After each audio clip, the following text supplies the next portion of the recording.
Good evening, everyone, and a warm welcome to the 16th Anatole Rogers Memorial Lecture.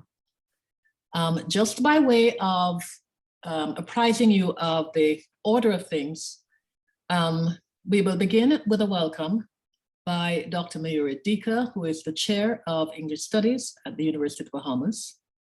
That will be followed by brief remarks by our Dean, Dr. Douglas Barkey, Dean of the College of Liberal and Fine Arts. I will introduce the speaker. We will then have the lecture, following which there'll be a Q&A conducted by Dr. Craig Smith of the English department. And finally, the vote of thanks by Dr. Peter Bailey, all members of the ARML committee. So at this time, I call on Dr. Mayuri Dika to give the welcome.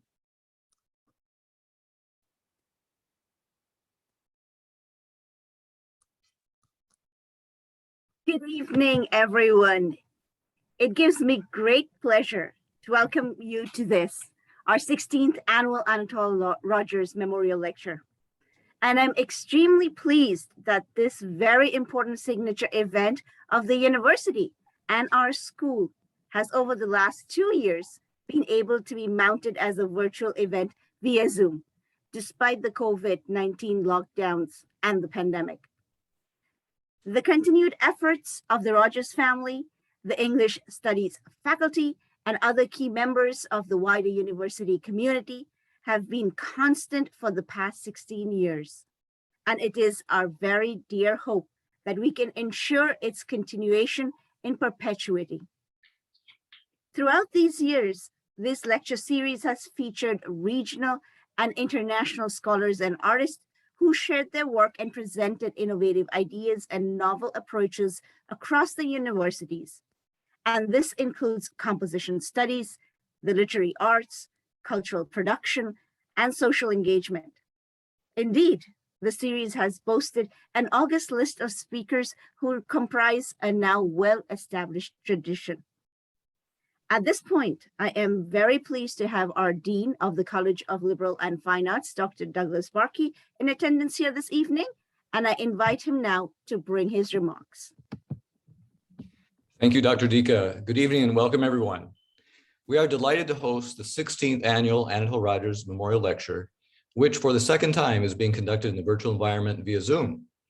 The College of Liberal and Fine Arts comprises numerous disciplines and fields of study, including English studies, foreign languages, communications, journalism, performing arts, and visual arts and design.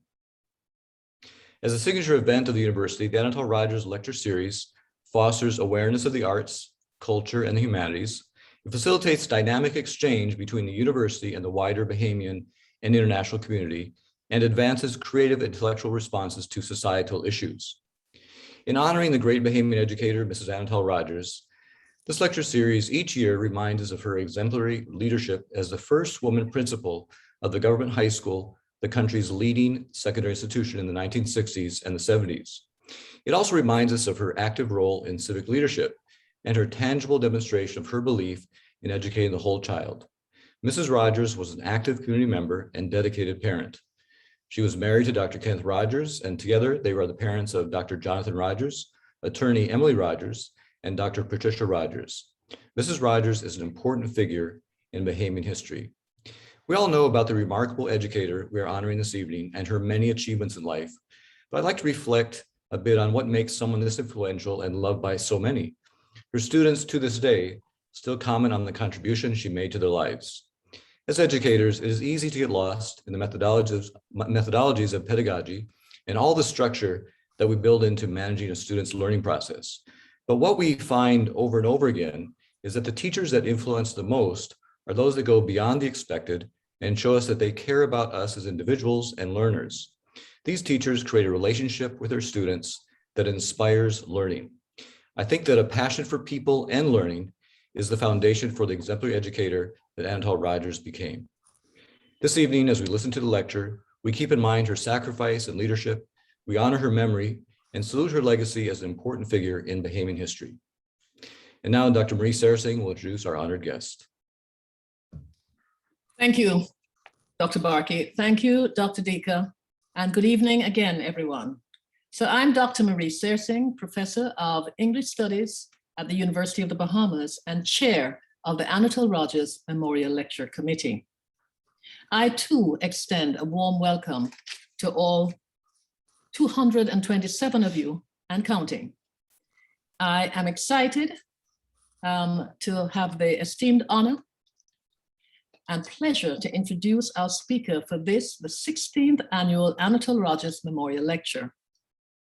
Edwwidge Danticat, a Haitian-American writer who was born in Port-au-Prince and later moved to the United States, accompanying her parents who had earlier migrated there. She attended the prestigious Barnard College in New York and graduated with a BA in French literature, following which she pursued graduate studies at Brown University in Providence, Rhode Island, earning a Master of Arts degree in creative writing. Over the course of her career, Ms. Danticat has earned the reputation as an important writer and intellectual, regionally and internationally. She has produced a prodigious body of work as a novelist, essayist, and memoirist. She is the author of numerous books, including Breath, Eyes, Memory, The Farming of Bones, The Dew Breaker, Claire of the Sea Light, as well as The Art of Death, Writing the Final Story, which was a National Book Critics Circle finalist. She is also the editor of The Butterfly's Way, Voices from the Haitian Diaspora in the United States, The Beacon Best of 2000, and Haiti Noir, Volumes 1 and 2. Ms. Danticat has also written 7 books for young adults and children, as well as a travel narrative, After the Dance, A Walk Through Carnival in Jacmel, and a collection of essays entitled Create Dangerously, The Immigrant Artist at Work. Her short stories and essays have been featured multiple times in the New York Times and in the New Yorker magazine, and her work is widely anthologized, including in the 2019 New Daughters of Africa, edited by Margaret Busby.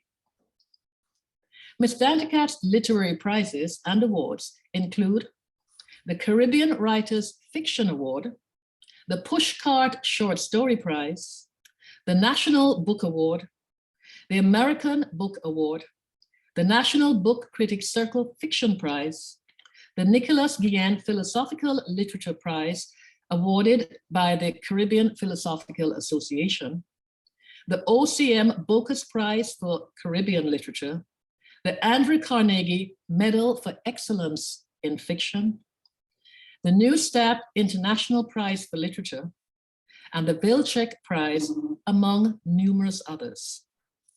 A highly decorated literary luminary, Ms. Danticat is a MacArthur Fellow, the recipient of several honorary degrees, including from Smith College and Yale University, and the Honorary Doctor of Letters degree from the University of the West Indies, Open Campus. She's a member of the American Academy of Arts and Letters. Ms. Danticat's multi-genre opus reflects the interdisciplinarity which characterizes earlier regional pioneers who were impelled to collapse disciplinary boundaries and make malleable literary genre to accommodate the stories that they were summoned to accommodate. The title of Ms. Danticat's talk, To Dream a Better World, Storytelling in Times of Distress, evinces her concern with issues of contemporary import and her heightened awareness of the role of the literary arts in transforming individuals, society, and indeed the world. She shares with many literary activists in the United States, the Caribbean, and the wider African diaspora the penchant for boundary crossing. I dare say she belongs to a group of thinkers whose multifocal work contributes both to activist praxis and to intellectual genealogy. Her novels are taught at colleges and universities globally, including in the United States, in Canada, and the Caribbean, and of course, here at the University of the Bahamas. Ms. Danticat is a highly sought after speaker, both regionally and internationally, and we are beyond delighted that she accepted our invitation to give the 16th Anatole Rogers Memorial Lecture at the University of the Bahamas. Ladies and gentlemen, please join me in giving a warm welcome to our speaker for this evening, Ms. Edwwidge Danticat. Good evening, bonsoir tout le monde. Thank you, Dr. Sersing, for that very extraordinary introduction. Thank you, Dr. Deka, Dr. Barkey, Dr. Smith. Thank you to the University of the Bahamas for having me and for all of you for being here tonight. I would also like to thank the Rogers family and honor the memory of Madame Anatole Rogers. From what I've read about her, she was a great teacher who's still touching lives through the school, through the high school and other initiatives named after her, as well as this gathering this evening. So here goes what I have somewhat optimistically chosen to call To Dream a Better World, Storytelling in Times of Distress. We are certainly living in distressing times. COVID-19, which laid bare all over the world the constant crisis of racial economic disparities, extreme weather and climate change, which we are so extremely vulnerable to in the Caribbean, and which you have certainly been battered with in the Bahamas. Barbados Prime Minister Motley put it so well when she asked at the UN Climate Change Conference recently, will they mourn us on the front lines? Migration will, along with climate change, be one of the central issues of the next decades. Soon after Hurricane Dorian pounded at you so hard in the Bahamas, the United Nations reminded us by 2050, oceans will rise high enough to wipe out low-lying cities like Miami, where I'm speaking to you from this evening. Rising seas will result, they say, in the displacement of more than 250 million people, not to mention others who will be fleeing record heat, droughts, and wildfires. Climate displaced people will soon form the 5th largest nation in the world, a migrating nation with no landmass or borders, a pariah state whose citizens few other countries will want to embrace or absorb.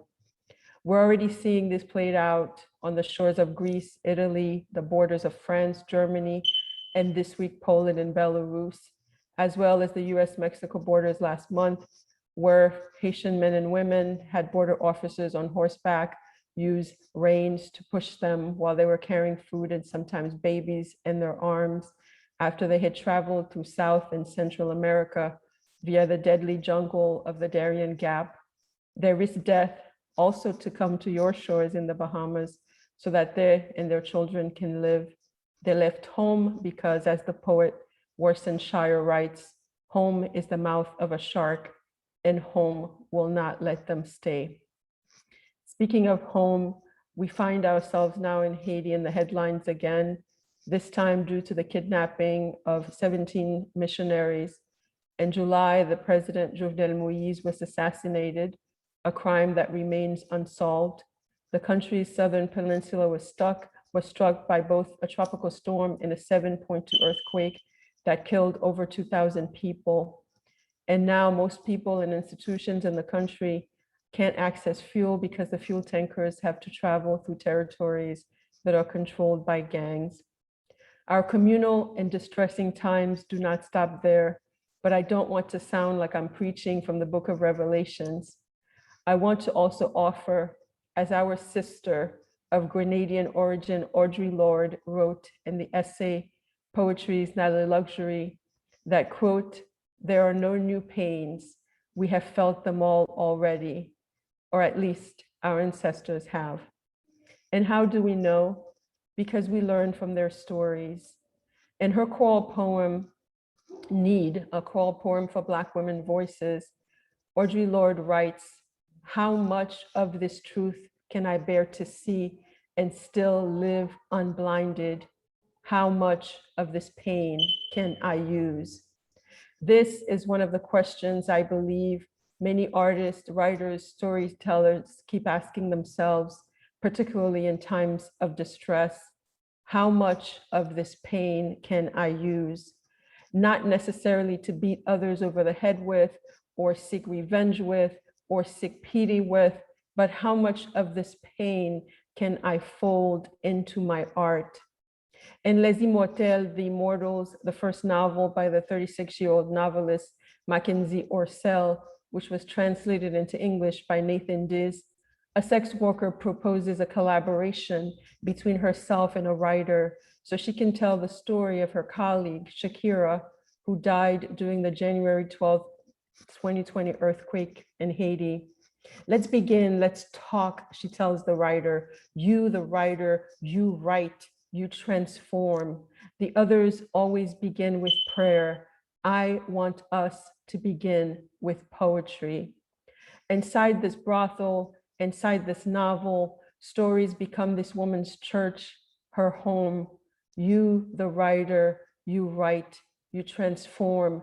The others always begin with prayer. I want to begin with poetry. The Argentine writer Jorge Luis Borges famously said that writing is nothing but a guided dream. To dream, then make a better world, we must be able to follow this guided dream, and we must be able to define this world, which storytellers have always done, whether visually as far back as 30,000 years old rock art in Southern Africa, or the cave paintings of Lascaux, or the African griots, the storytellers and musicians who walked from village to deliver both good and bad news. I would like to read to you now a piece called Legends. It's about a young woman dreaming of telling stories to the immigrant mother while her mother is Lord Bordelot on the other side of the waters. Lord Bordelot in Creole can mean both that someone has traveled or that they had passed on. So this is an excerpt from Legends. Once upon an endless night, I dreamed of telling you a story, of pleating you a tale out of my breath and carving it into your flesh with my hair. The stories my mother told were always too frightening for us. She worried, my mother did, that I would remember too much. I worry for you that you will forget the nights of women with wings of flames who wanted to draw you out of your bed and turn you into a star. A lovely thing to be a star, but stars, they are too far from us, like Miami to Port-au-Prince, or even Nassau to Port-de-Paix. Nights of galipot, galipot, galipot, or three-legged horses riding at full speed to either snatch or rescue children who had lost their way. Lost their way from where, you ask? From their country, I say. And what of the children who had no way to lose? What of the children who had no country? Then the three-legged horses wouldn't want them, you say, because what comes too easy, nobody wants. What comes too easy does not make legends. And our legends, we are beautiful first. A charmed vision claims us, then we go off to the enchanted land and find out that the vision had only borrowed its face. Once, while pedaling at a sewing machine under a fan blowing dust balls into my face, in a crowded castle called a sweatshop, I dreamed of telling you a story, not like the stories my father told of these land invasions and foreign masters, gunboats, bullets, and your grandfather who died in a chain gang chiseling a song with his fist. Dandim, dandim, dandim, dandim. This is why I write these stories. I dream for you. And this is why these stories are more yours than mine. One day there might be no time for you to ponder these questions. You might only be able to ponder them from some office castle or some university tower or some Zoom call perhaps. But do not forget the three-legged horses. Do not forget the night women in their wings. Do not forget the children lost to the night stars. Do not forget those we have left behind. Mothers who, even as they are standing over them, are still carving stories into their daughters' dreams. stories that they might never be able to tell them, that they might be ashamed to tell anyone, stories that one day they will need interpreters for, stories that you will only acknowledge at last when you read them in a book. Once, while cradling someone else's child in my arms, standing at a kitchen stove, stirring a soup for the child's supper, I dreamed of telling you a story that rains with salt. I'm telling you to open your mouth and catch as much of the salt as you can. The salt sizzles on your tongue, and suddenly you understand why your mother is Lord Bordelot. And suddenly you understand why she has crossed these waters, but not the truly endless waters, just a tiny sea. And why this is not the first sea, nor the only sea that we have ever crossed.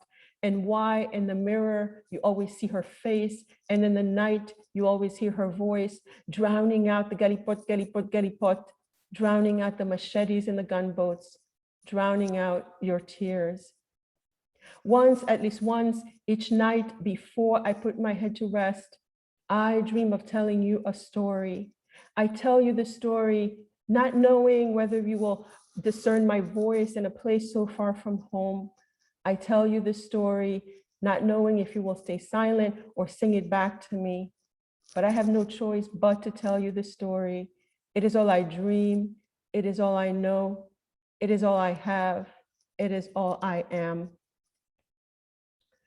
The French-Algerian writer Albert Camus, whom I borrow the Create Dangerously from an essay of his for the title of my collection of essay, has said that a person's creative work is nothing but a slow trek to rediscover through the detours of art these 2 or 3 images and whose presence his or her heart first opened. I wanted to read that piece to you because storytelling, being told stories, legends, what we call légendes, and the images in those stories are where my heart as a writer, as an artist first opened. Once upon an endless night, once upon a time, creak, crack, goes back to the stories my aunt and my grandmothers, and eventually when we were reunited in New York, my mother would tell me. In the same lecture, Camus asks, quote, if on the deck of slave galleys, it is possible to sing of the constellations while the convicts bend over the oars and exhaust themselves in the hold, end quote. Is it possible, he asks elsewhere, to record the social conversation that takes place on the benches of the amphitheater while the lion is crushing the victim? He also asks whether it is possible on the deck of slave galleys to sing. And we know it was possible because great music emerged out of those songs, Negro spirituals, gospels, jazz, and in Haiti, musique racine. How much of this pain can I use? I will now read you an actual legend from my memoir, Brother, I'm Dying. I was told some version of this story when I was a girl, but I was never sure why. As with many of stories we're told when we're girls. But when my father died in 2004 after a long and painful illness, and when my uncle Joseph, who raised me while my parents were in New York, died in immigration custody, I suddenly understood why I had been told that story and how it was meant to travel with me throughout my entire life. I rewrote it and made it my own, and I called it, It Is Not Our Way to Let Our Grief Silence Us. Grandma Melina once told a story about a daughter whose father had died. The daughter loved her father so much that her heart was shattered into 100 pieces. When it came time to plan for the jubilant wake, which was once held the night before all funerals, the daughter wanted no part of it and ordered that it not be held. Tifi, daughter, said one of the wise old women from the daughter's village, please let us rejoice at your father's wake tonight before they cry at his funeral tomorrow. There will be no rejoicing, answered the daughter. Why would I ever rejoice again when my father is dead? Tifi, Daughter, insisted the old woman, please let the wake be held. Your father is now beneath the waters in the land of the ancestors. It is not our way to let our grief silence us. Knowing that this old woman had the gift that the ancestors grant to only a chosen few of being able to journey between the living and the dead, the daughter said to the old woman, I will allow the wake to be held, but only if you go to the land beneath the waters and bring my father back. The old woman walked to the nearest river and slipped into the waters. And a few hours later, she reemerged and walked straight to the daughter's house. Wilkut papam, where's my father? Asked the daughter. Tifi, said the old woman, I am back from beneath the waters, deep into the bowels of the earth. There were some wide and narrow roads, and I took them. There were many hills and mountains, and I climbed them. There were hamlets and villages, towns and beautiful cities, and I passed through those too, until I finally reached the land of the ancestors, the city of the dead. Did you see my father? Asked the daughter impatiently. I saw so many people there, I couldn't even tell you, answered the old woman. All my loved ones who've died were there. But did you see my father? Shouted the daughter. Tifi, answered the old woman. I looked and I looked among all those people until I found your father. Koteli, where is he? Asked the daughter. I have come to take you back to the land of the living, is what I told your father. Your daughter's heart is broken into 100 pieces, and she cannot live without you.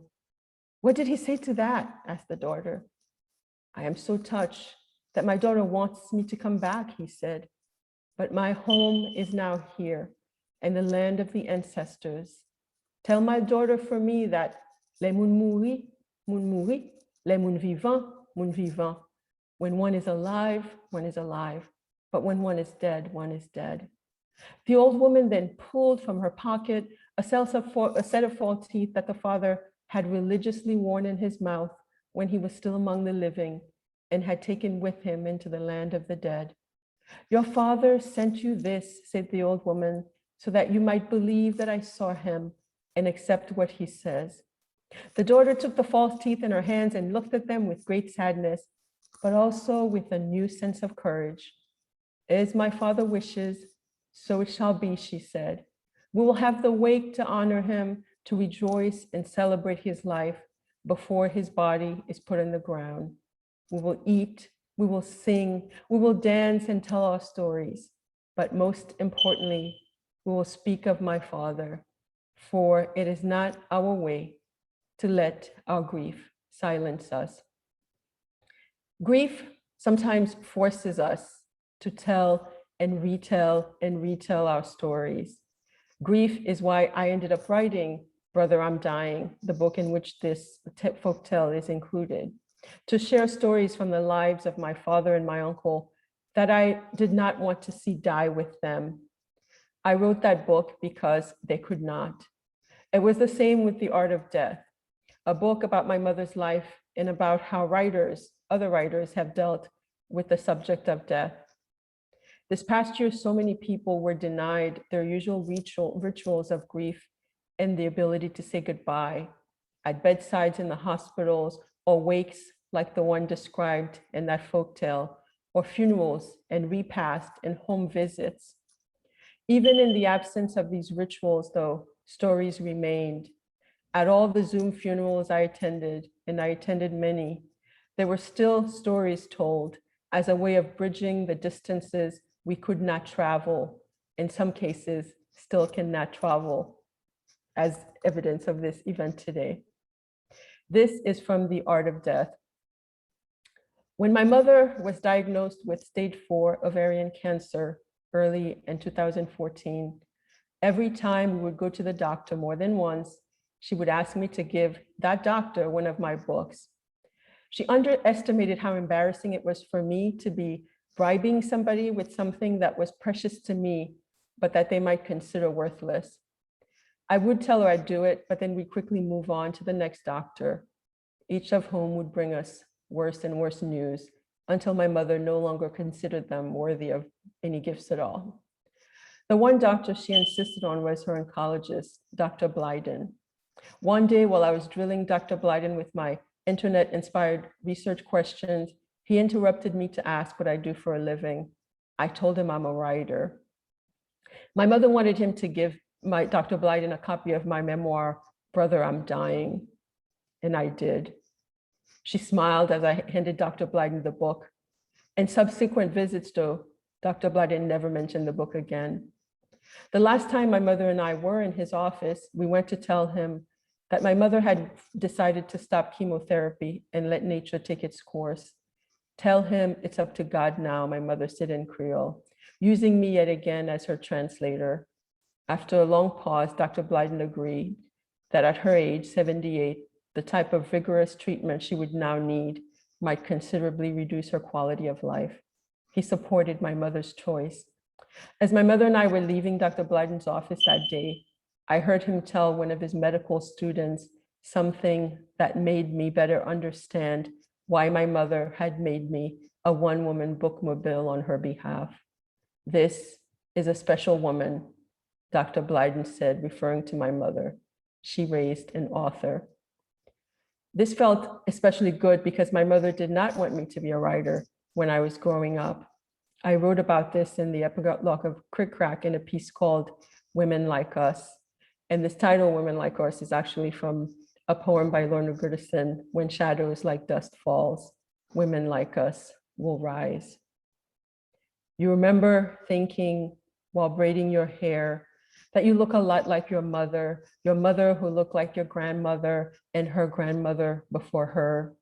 Your mother had 2 rules for living. Always use your 10 fingers, which in her parlance meant that you should be the best little cook and housekeeper who ever lived.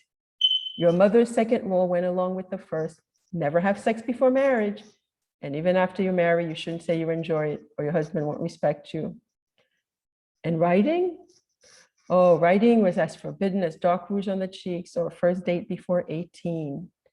It was an act of indolence, something to be done in a corner when you could have been learning to cook. What will she do? What will be her passion? Your aunts would ask when they came over to cook on great holidays, which called for cannon salutes back home, but meant absolutely nothing here. Her passion is being quiet, your mother would say, but then she's not really being quiet. I always hear the scraping from her creak, crack, pencil, paper. It sounds like someone crying. You remember thinking while braiding your hair that you look a lot like your mother. You remember her silence when you laid your first notebook in front of her. Her disappointment when you told her that words were going to be your life's work, like the kitchen had always been hers. She was angry at you for not understanding. The sacrifices had just been too great. The family needs a nurse, she said. We need to forge ahead with our heads raised, not buried in scraps of throwaway paper. There are 999 women who work their fingers to coconut rind so that you can stand here before me holding that old notebook that you cradle against your breast like your prettiest Sunday braids. I would rather you had spit in my face. You remember thinking while braiding your hair that you look a lot like your mother and her mother before her. It was their whispers that pushed you, their murmurs over pots sizzling in your head. 1,000 women urging you to speak through the blunt tip of your pencil. Kitchen poets, thank you, Paul Marshall, kitchen poets you call them, ghost like burnished branches on a flame tree.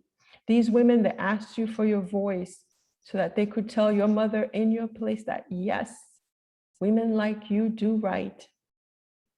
The women in your family have never lost touch with one another. Death is a path we travel to meet on the other side.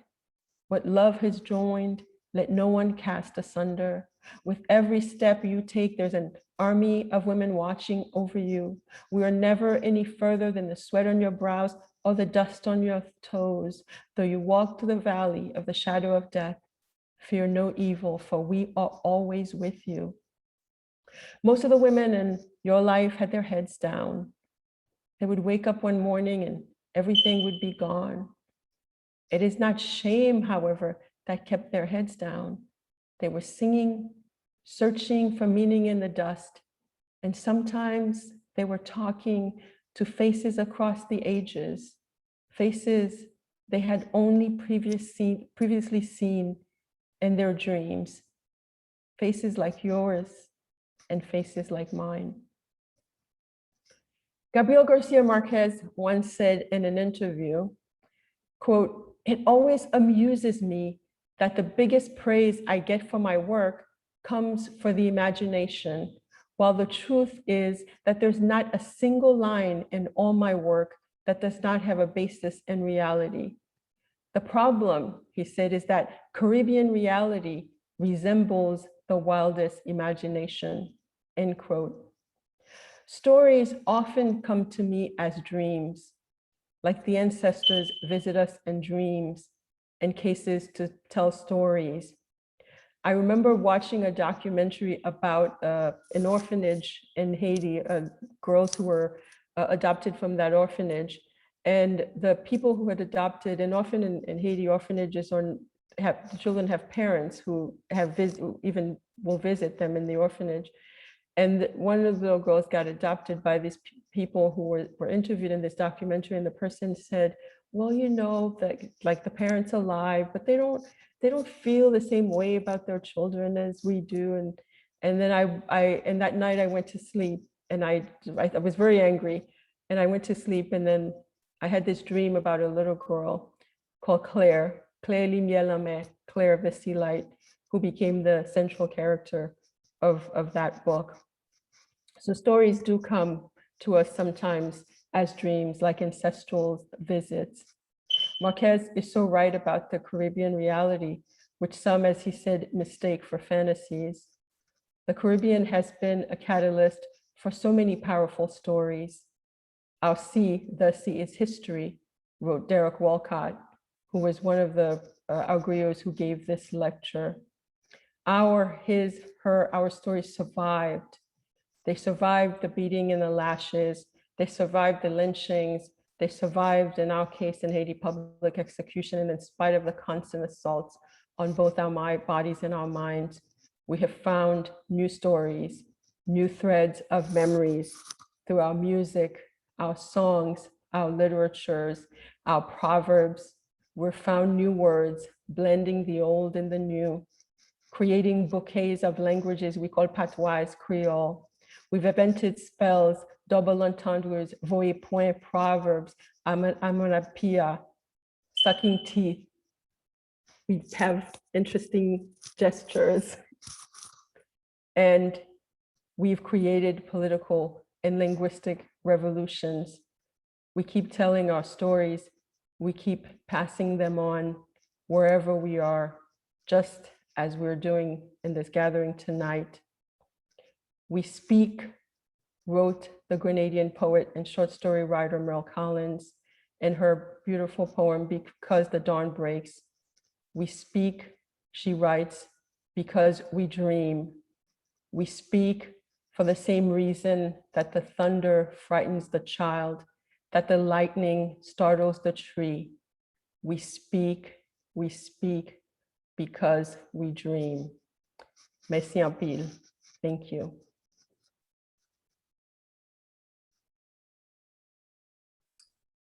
Thank you very much, Ms. Danticat. And now we move to the Q&A. I'm sure people have questions. I see numerous persons in the chat. There's Dr. Linda Davis, there are writers, Carol Boyce Davies, I see Dorothea Smart, etc. Welcome all. And I'll ask Dr. Craig Smith now if he would conduct the Q&A session. You can direct your questions in the chat, you can type, or I think, Dr. Smith, are you able to unmute if somebody would like to ask a question at this time?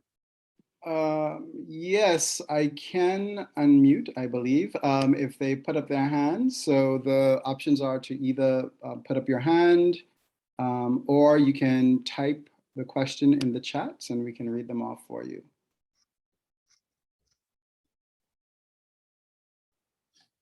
All right, so here's a question. Oh, so I cannot speak. So I cannot speak, but my question is, Ms. Danticat, does it bother or offend you when readers perhaps misinterpret a character in a way you did not intend? No, I very much think like once I'm done with the book, it no longer belongs to me. I accept that fully. One thing that bothers me, sometimes people will take a quote, like something a character says, and then that will follow me as though I've said it. So for example, there's in the Dew Breaker where the torturer is saying anger is a wasted emotion, and that has just followed me everywhere. Like I'm like, no, I think righteous anger is great, but so that I think when fictional characters, like the things they say, and it's like my name is under it, that's like a little confusing. But I think when you're reading the book, it's your book and you interpret it your way. All right, thank you. So there's a comment here, Ms. Danticat.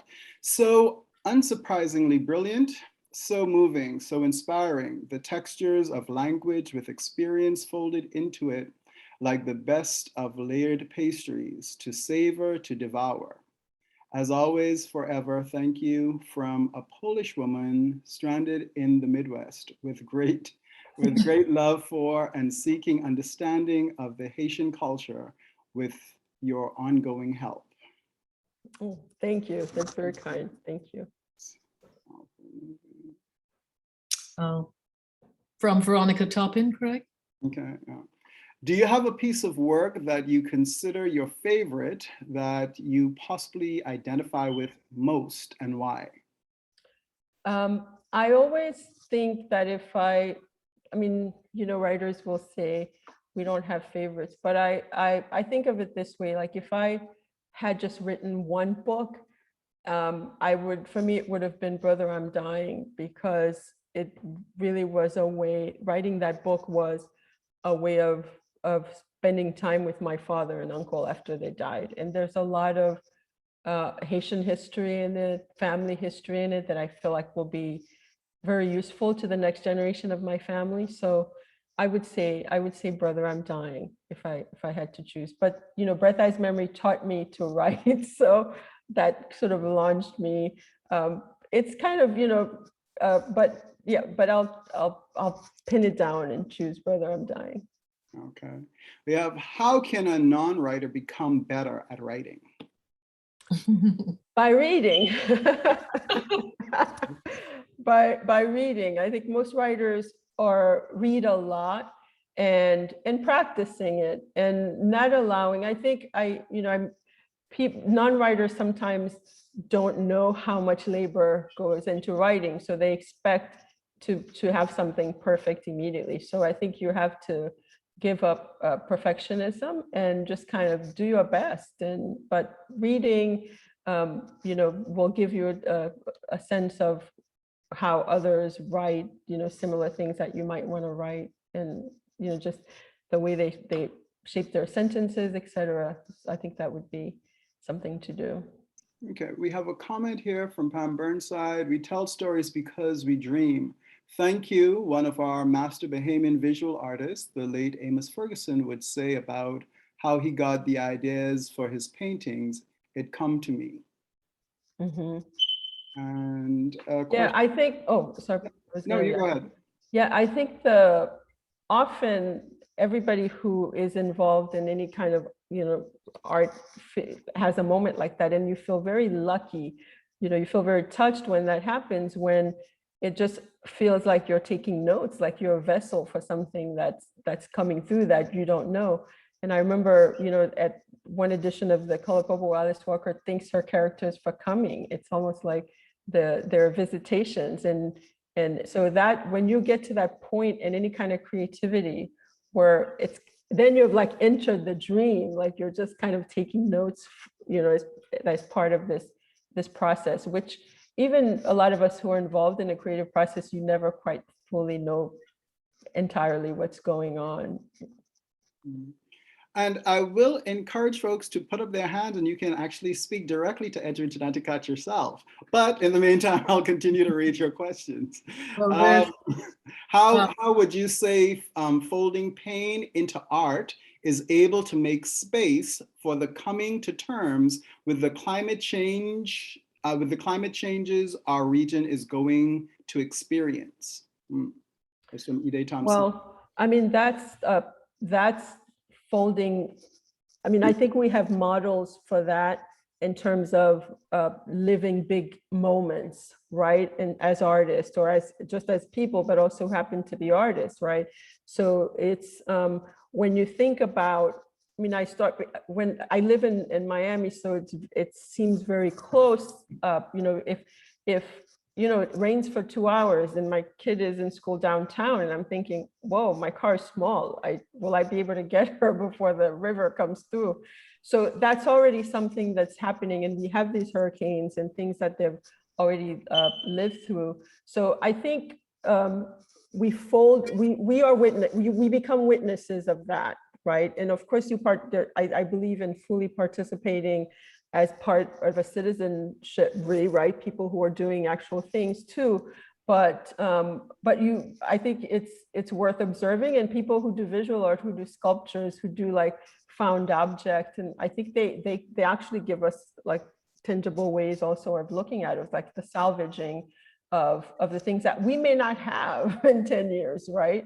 That may be washed away. I think there's like the physicality of it too, of people who work with physical materials, but those of us who, you know, who do more this writing, of this recording, I think it's important to also do that work of witnessing, because what the physical change, and and people who've lived through earthquakes, zones, and I've understood like the physical change of a place when the ground is no longer secure, when the air is no longer secure, then everything, of course, the psyche of the artist, the reality of the artist, the ability to stay somewhere also changes, which then changes your life and changes your art. So I think the thinking ahead, especially in the region, is very important in terms of like the physicality of the place. What will it look like? What will it be in 10 years, 20 years?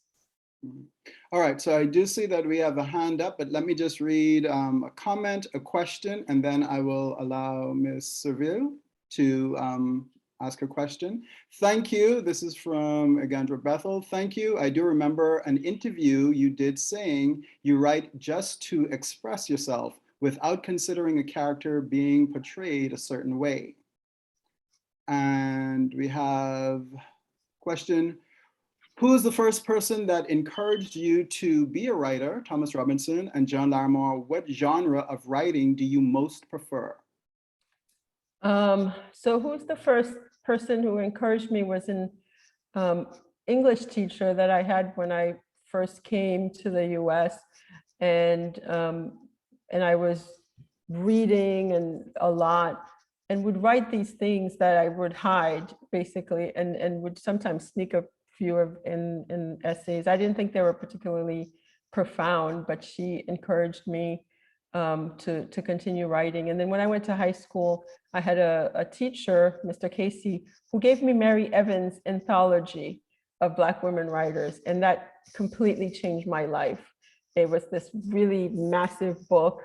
And then I started reading, everybody was in there, but in little pieces. So it's like you don't have that sort of like intimidation of trying to read a whole book. I was just hopping through that book, and there were so many, it just seemed like so much was possible. So, so never hesitate to just hand a book to a young person. It can make a very big difference. Mm-hmm. And what genre of writing do you most prefer? Genre, it depends. You know, now I'm really enjoying writing nonfiction, but it depends on the times. During COVID, I couldn't write fiction. I just like life felt like fiction, too much like fiction. So I was writing nonfiction. So right now nonfiction, but at other times, you know, fiction, short stories. Ellen? Yes. Miss Danticat, I found your telling of your stories very eloquent and very lyrical and very moving. And I was sad to hear that your mother found that your becoming a writer was like spitting in her face. Did she ever come to terms with your career choice? Well, thank you. Thank you. I feel like sometimes I feel like, oh, I should have read that backwards, because she did eventually, like when my mom had died of ovarian cancer, and the way I spent the first 8 years of, I was 4 when she moved to New York to be with my father, and I stayed with my aunt and uncle, and we were apart for 8 years. And towards the end of her life, we spent the last year of her life together. And just as I talked about in the Art of Death, she every time we went to a doctor, she would say, "Bring one of your books for the doctor."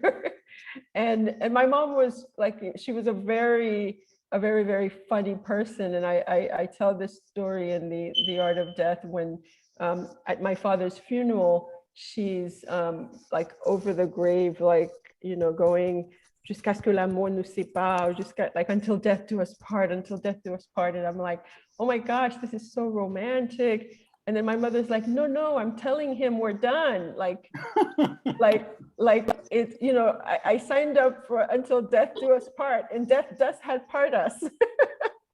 It's over. So she was like, she came around. And I'll say for my parents, it took one thing. Like, we went to, when I was nominated for the National Book Award, I went with them to the National Book Award, and everybody was wearing a tuxedo, and they're like, "Oh, this is what you do." I'm like, "Not quite, but okay, we'll go with that." So yes. So they did come around eventually. But as a parent now, I understand that fear of, especially like so much had been sacrificed of your child not having full security. So I understand now kind of where they were coming from in terms of like wanting me to be a nurse or a doctor.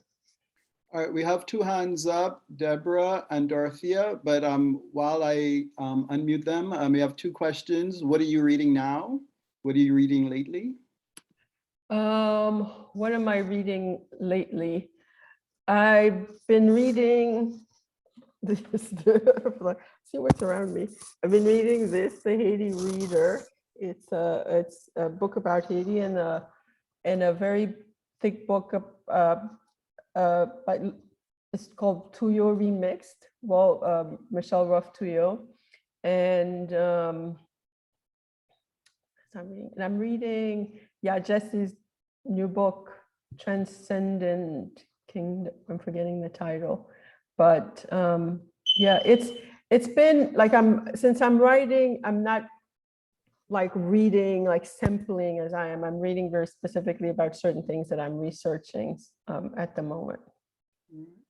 Deborah, you can ask your question. Good evening. That question was actually what I had typed in the chat, but I'd like to follow up by asking if you have a favorite author who's like a comfort read for you, especially during these times. That favorite author would be Ms. Morrison, Toni Morrison, and it's actually a comfort read in the sense that I have a teenage daughter who's in high school reading these books too. So we're reading, like, I wouldn't say I was reading because I'm rereading parts with her. So she is that for me, and also a kind of guide. And the Haitian author Marie-Vieux Chauvet also. But I also like to just kind of dig, like find a random poetry collection. I think for this, when I was thinking of Marquez, I reread like Chronicle of a Death Foretold. I like to read the shorter Marquez's as sort of comfort reads, because they're also so flower. There's so much. The language is so powerfully and like so beautiful. Dorothea Smart had her hand up, but I don't see her anymore. But she does have a question in the chat. Oh, okay. Don't see me? Can you hear me? We can Yes. hear you, yes. Oh, okay. I know. Hello. Yeah, my question was, well, first of all, thank you, Ms. Danticat. And as a poet myself, I'm delighted by the importance that you give to this. And could you speak some more about your own relationship to poetry? Perhaps how it contributes to your writing style?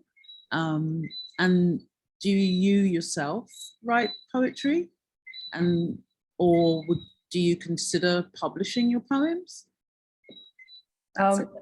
Thank you. I adore poets, and it was very important. Like when I was so excited when I came across that Morris poem again, and how much it fit sort of it. And so I think that what's amazing about poetry is the economy of it. You know, the language is like the crisp of the language is kind of like a diamond that's so refined, and they get to the gist of everything. And I love when poets write novels. I think they write really beautiful novels because they sort of have like they've mastered the gift of the image.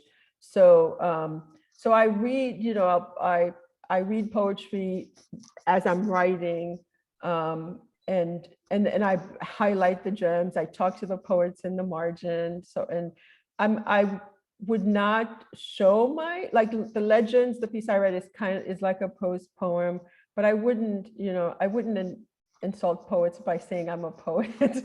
I'm more like maybe a poet manqué, right? I need more lines. I need if I start a poem and then on the 20th page, I'm like, okay, maybe this is not a poem. Maybe it's a short story, which is sort of like the middle genre for me. But I love poets. I think it's close to song, and it's close to sort of these stories, like the story that I read. Like there's a kind of like a power and beauty in it that seems a little like you can carry with you. All right. You have a question from the Dean. He thanks you for a wonderful presentation. It was mesmerizing and provocative. When you hit a creative block, how do you overcome it? And let me just ask the second one. How was your experience writing about and gathering the information about what your uncle experienced in the detention center? Well, thank you.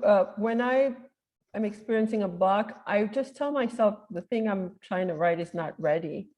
And I put it away, and I read and I watch things, and then it could actually, then the solution to the block can simply pop up I could be driving and it's like, oh, or I could be reading something and then that comes. I have a lot of sort of unblocking reading when for some reason, I think like my consciousness when I'm reading and I'm working on something is just working on two levels. And so with my uncle, getting the information was a very difficult process. There's an organization in Miami called American for Immigrant Justice that had to sue the government. And the first bit of information we got was all redacted, which is like blank, basically black pages. And then we sued again, and then we got the papers with only the names removed. And so, but I wanted to, because I had to personally, for myself, recreate what happened.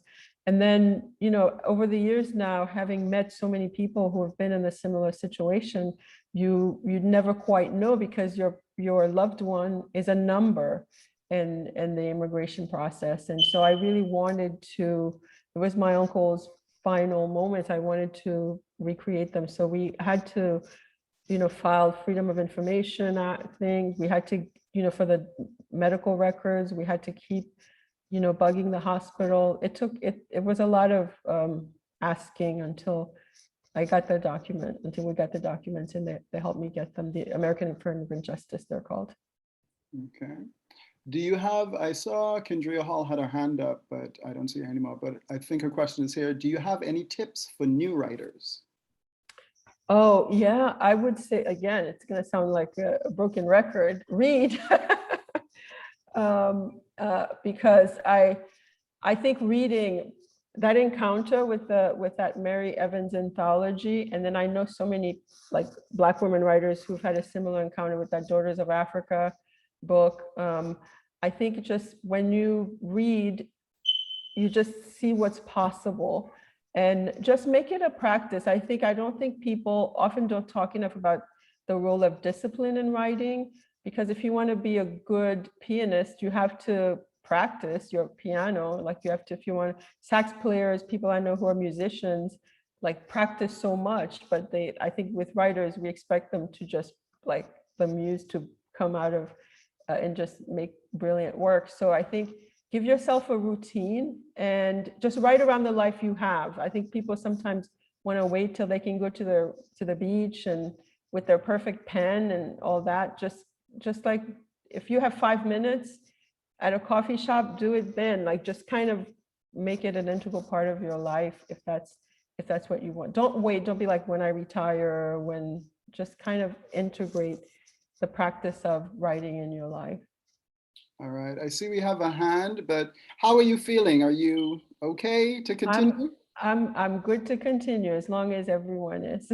Okay, cool. So well, I see Jacob has his hand up, so I'll just hold on.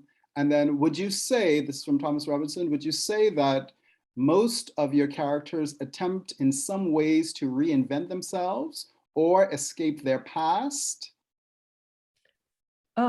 I think different characters do different things. For example, the gentleman in the Dewbreaker who was a torturer in Haiti, certainly he's trying to escape his past.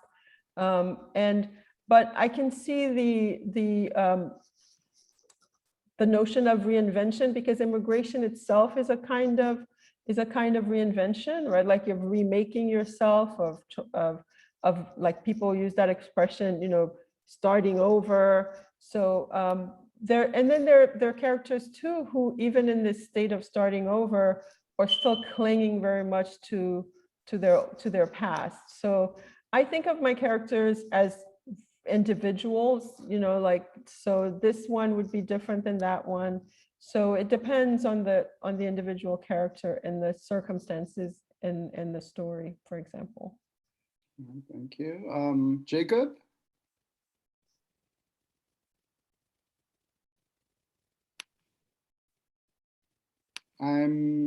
Yeah. Well, can we take 2 questions in the meantime? There's one from Corey Lamont, and Kandira had another follow-up question. Kandira's question: do you have a favorite Caribbean writer?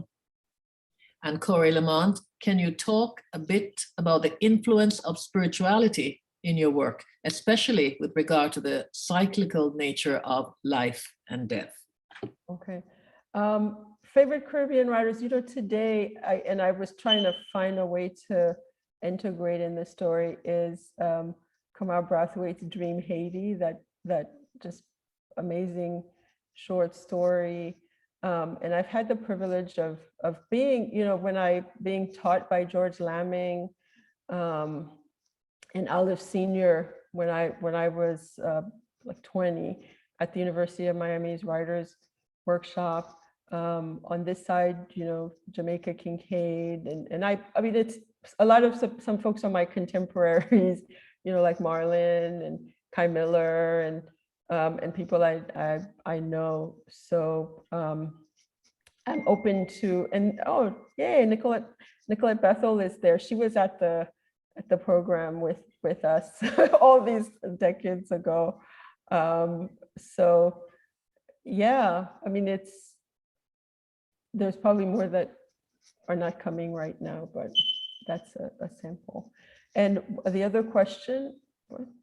Can you talk a bit about the influence of spirituality in your work, especially with regard to cyclical nature of life and death? I think, I grew up in this neighborhood in Haiti called Bel Air. It's one of the oldest neighborhoods in Haiti, where there was such a confluence of different religions. My uncle was a Baptist minister, but next to us was a PhD a Vodou temple, and everybody, I mean, it's different now, but everybody got along in the sense, across different spiritualities. And then my life with my uncle was basically, we could have, like church meeting on Friday night, funeral Saturday morning, funeral Saturday morning, wedding Saturday night, and Sunday service. And sometimes for me in the same dress as like part of the first like church family with the minister's family. So so to have I watched that fluidity of life, very early in my life. Of course, I think I'm always thinking about like, so what's beyond what we see, where to different faiths, to different spiritualities, and it manifested different ways. There's a comment in the chat about the art of death and the use of prayers. That's one way, and the use of prayers, the use of sort of like a kind of awareness. I always feel like it's a given, like the spirituality, religion. It's sort of it's just an underlying sort of reality for my characters. Okay, so I see we have about 35 comments or questions, and we have 2 hands up. So I'm going to leave it up to you. I want us to take the 2 hands that are up, but there's also a question here, and then Jacob, and then Sun Michaud. What was your process or steps when writing through grief? Oh, writing through grief for me really saved me, in the sense, like, I think some writers are very afraid to say that writing is therapy for them, but there's these 2 books that I had to write through my grief. Brother, I'm Dying, certainly, because my uncle and my father had died within months of one another, and they were like the 2 fathers I had, and I was very pregnant with my daughter, who's now 16. And so I didn't understand, and I was trying to get these documents. I didn't understand like how all of this was happening at once. And writing was a way of sorting it out for me. And after my mother passed away, The Art of Death, then I started reading, and The Art of Death was a way of kind of taking notes from what I was reading and see how other people wrote, but both books, I felt like I could not write other things until I had processed through them. And I think in this culture, like where I am in the United States, in Miami, even outside of the time of COVID, there's not many rituals really. Like, the grief is not like mourning. You sort of do your grief privately, and then you have to go back to your job immediately. You have to kind of, people like want you to move along. And so then that allowed writing these, was like, I could seem to move along, but I was writing these, I was in this space where I was doing my mourning. So my mother, when my father died, did her mourning, like she wore the black clothes. When her mother died, she wore the black clothes. It was like, there's certain rituals that sort of I felt deprived of, that writing the book became for me. So writing through grief, for me, is very important. It's very healing, but it's different for everybody. There are people who, I have friends who say I can't even read when I'm grieving, but for me, it helped me a lot. And then processing that through seeing how others have grieved, and then trying to write about that and trying to write about my own process. Okay. The 2 hands up, Jacob and Sun Michaud. Unmute. Good night. This is actually not Jacob. I'm sorry, this is Danzi. My link was not working, but good night, Miss Danticat. I am having a huge fangirl moment. I feel the way that you say you felt in an interview I watched when you were talking about Toni Morrison. And Toni Morrison used to be my favorite author as well, until I was introduced to your work. And Yes. Well, for me, your work brought that same kind of rich emotion, but it felt like home, you know. But I just want to ask really quickly. I have most of my students in the meeting. And I introduced them to your short story, Children of the Sea, in my classes just a few weeks ago. And, they were very, very, very excited, But I want you to tell them, they're listening now, could you give them three of your top reads, three books for them to read to set them on their way? Oh, wow. So three, that's really tough. How old are they? These are 16, 17, and 18-year-olds. Okay. So But they are thinking and mature. okay. I'll go all Caribbean. I would, so Paul Marshall, any Paul Marshall, but Brown Girl, Brown Stone. I would, the Castle of My Skin, George Lamming, and One Olive Senior of their choice. I mean, I think it's hard. Like there's so many. I feel in a way that if you know them, like I often have to know somebody to be like, this is the book for you. Just like my teacher gave me that Mary Evans to more direct. But these I think would be a good starts. But then I can also add like Sula or Jamaica Kincaid, and it's just like it will never stop. But I think you pick three based on your knowledge of them, but you can also reading together though is really wonderful. Like reading something as a group. I did that during the COVID with my girls. We had like a book club, but we read really short books together.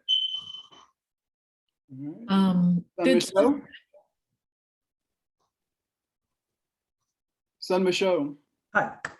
First of all, good evening and wonderful presentation. Brilliant. I'm happy to be here in the presence of all of you, beautiful people. And I would like to ask you a question about something that you had said much earlier in regards of one of the things about comments that your characters make or statements that your characters make following. So as a writer, what I'm interested about that is, are your characters ever avatars of your own personal point of view? Like, do you ever use them in a sense as avatars for something that you want to say, or are they generally manifestations of your observations and imagination, something that you can separate yourself from more easily than if they were speaking for you in a sense? Yes, thank you. It's hard for me to think of my characters as groups, because even within the books, you try to make them very differently. I totally, definitely borrow from my life. I borrow from everybody I meet. So often my characters most of them will have a little bit of me in them, but I will try, often in stories, I'm trying very hard to differentiate the characters, right? Like to give everybody a kind of uniqueness so that they're like people we meet, right? I mean, I think of each of my characters as though they were someone I know. And they're people, when we meet them, we're like, oh my goodness, I feel like I've known this person my whole life, right? And then there are people that it takes a little while for the relationship to unfold, for you to learn about them. So I think my characters are a mix of all of those things you have said. And it would be bizarre if they would only say things I agree with, right? And I think now there are people who are like afraid to to have characters say unpopular things, because then, then there's like, it's positioned as though you've said it. but if you're writing, about someone really terrible, they are likely to say terrible things. So I think that's also, it's important for the individuality of the characters to be allowed, right? So it's like in that case, I was literally writing about someone who had tortured people. So he wasn't going to say everything that I would say in my ordinary life, and that would be very boring anyway, and unrealistic. Thank you. All righty. Yeah. Greg, if I may, Yeah. just a comment. Brilliant, mesmerizing, proud of you. Thanks. My compatriot, Chantal Bethel, visual artist, that convey that message to you, Edwidge. And then there was a question from Janine Hodder. I don't know if you can locate it. Oh, here we go. Thank you. My question is about the role your own facility with multiple languages has played in your writing. I think it's played a big role because always part of the writing is a kind of translation, right? And even thinking about that story, that I used to be told about this woman whose father had died, I had heard that story. I was told that story in Creole. And so there's always that sort of a constant process of that translation. And I like, for me, the mixture. I think that's in my life, that's how my life is lived, where there's some people in my life that I speak Creole to, there's some people in my life that I speak English to, there's some people that I speak a mix of to. And so coming to the page, it's kind of, all of that comes. And the place where it manifests off, I guess the difference is like with the language play interacts is in the dialogue. So for example, in a book like The Forming of Bones, where there was Spanish, there was different tiers. There was like Spain Spanish, then there was the Dominican Spanish, then there was French, there was Creole. So that I find really exciting, of like trying to kind of create this stew of languages, of thoughts, of different ways that people speak. So I guess I get that the practice of and then through observing it in my own life, also living in Miami, which is a very sort of multicultural city as well. And our final question for the evening, I believe, what was it? Oh, how do you feel about trauma theory and your work seemingly engaging in this theory so often? And this theory? Trauma theory. Oh, trauma theory. I'm personally not trying to engage in trauma theory of any theory.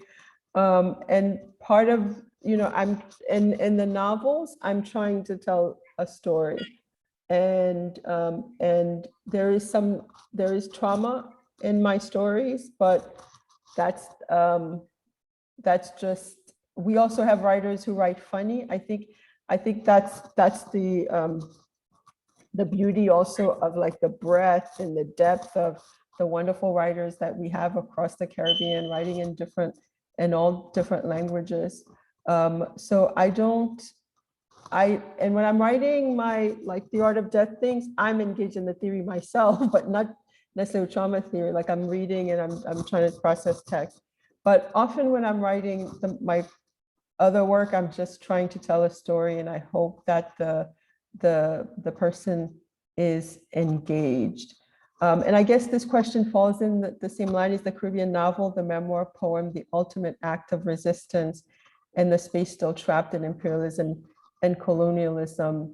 I guess it depends on the writers, but I think I'm thinking of the part of Merle's poem that I didn't read at the end, where she's like, we were not meant to be your vassals, which I think is sort of like such a powerful response. So in some ways, I guess, just the fact that we exist and are speaking and is a response to colonialism and imperialism, like that, the fact that we're here, that we have, like, that this isn't able to even happen, and that we have so many wonderful and brilliant people doing this work across different languages across the region. Awesome, thank you. All right, Marie, is that it? I just saw one last question from a former student, one of our English students, Kadir Octavian. And it goes like this, part comment, part question. Your book, Brother, I'm Dying, has gained global recognition and has touched the hearts of countless readers who were unaware of the trials Haitians faced during President Duvalier's reign. What advice would you give to writers who desire to use literature as a platform to create social change in Haiti? That's an excellent question, and I'm often, especially when things are happening in Haiti, I often get that question from writers here. I would say connect with folks in Haiti who are doing this work, and just produce your work, right? If you know folks there and you can, do what you do. I think that's we all have things to offer, and I think back to that Toni Morrison in The Nation. This is when writers go to work, but she doesn't define that work for us. But if you produce what you can produce, one of the things this time around that's been really wonderful to see as things are happening in Haiti. There are new voices out there. There's this wonderful, piece recently about, that gives the whole beautiful, by Frédéric Millien, I think is their name, but it's like that gives this really long view of it. There's some new voices that we're hearing from, and I find that very exciting. Put your foot in, just join and produce your work, and there actually, if you want to also join organizations, there are a lot in the community where you can actually meet other people who are doing the work, other artists, but also other people who are part of, just citizens doing the work. So just join in. Don't be, the water's warm, as they say, too warm. Okay, so I think that's a perfect place to end with your invitation to us to jump on in. So thank you all. I do see that there are one or two more questions, but I think we've worked Edwwidge Danticat hard enough tonight. So we'll have to invite her to come back, hopefully to fly into the Bahamas next time. Sometime soon. But to deliver the vote of thanks, we want to invite Dr. Peter Bailey to come on and give the vote of thanks. Thank you, Jessica. Peter is here. Peter, are you here? Maybe put up your hand.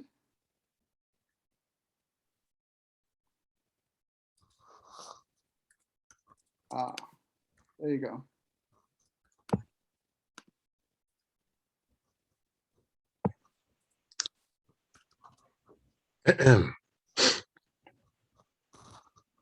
So good evening.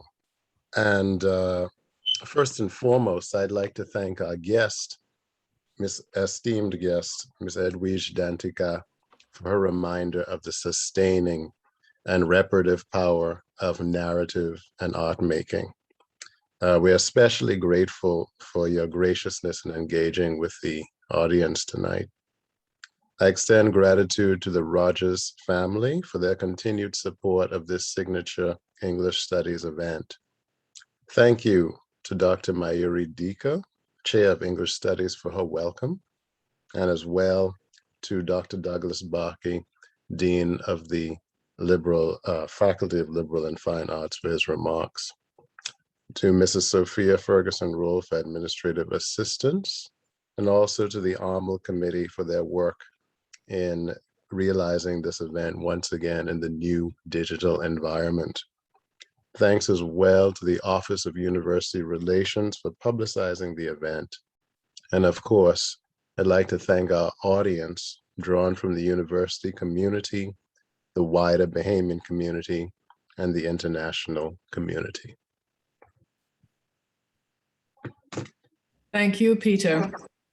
And Marie, before we go, if I may, I'd just like to, again, thank everyone for showing up, but I'd also like to make a plug for our upcoming event next week, Friday.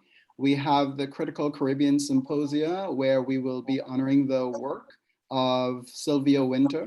And so that'll be an all-day symposium starting at 10 a.m. with the keynote, and then 2 panel discussions.